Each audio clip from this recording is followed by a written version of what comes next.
नाशिकच्या पंचवटीत jogging track असलेल्या Shrikrishna garden समोर साकारलाय 7 मजली देवीदास हाईट प्रकल्प। मग येताय ना आजच आपला फ्लॅट बुक करायला देवीदास हाईट्स मध्ये। आमचा मोबाईल क्रमांक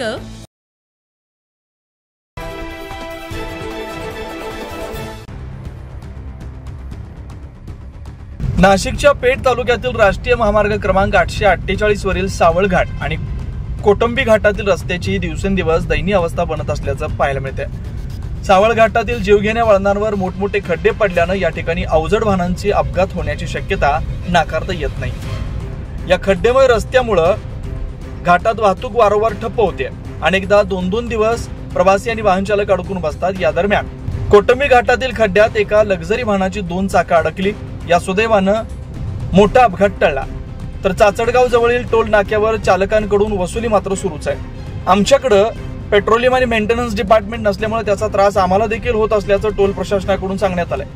नमस्कार, मी Siddharth Balerao, Chachadgaon toll plaza NH 484।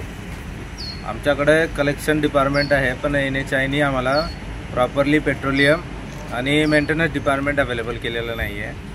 आणि त्याच्यात घाट सेक्शनमध्ये काही प्रॉब्लेम असला तर आमच्याकडे अवेलेबल इकडे NHIने पेट्रोलियम आणि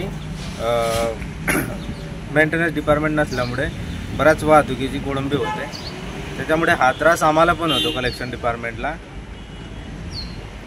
तर याच्यात आम्ही स्वतः NHIला कंप्लेंट वगैरे आणि मेल वगैरे केलेले आहे, तरी याच्यावरती आम्ही स्वतः अजून भार देऊन NHI डिपार्टमेंटकडून ही व्यवस्था करून घेणार। त्यामुळे टोल भरून सुद्धा प्रवाशांना खड्ड्यांनी भरलेल्या रस्त्यावरूनच मार्गक्रमण करावं लागतंय। वाहन चालक आणि प्रवाशांकडून संताप व्यक्त होत असून तात्काळ खड्डे बुजवून वाहतूक सुरळीत न केल्यास रास्ता रोको करत तीव्र आंदोलन छेडण्याचा इशारा देण्यात आला। 9 न्यूज महाराष्ट्रासाठी प्रतिनिधी नितीन महाले, पेठ।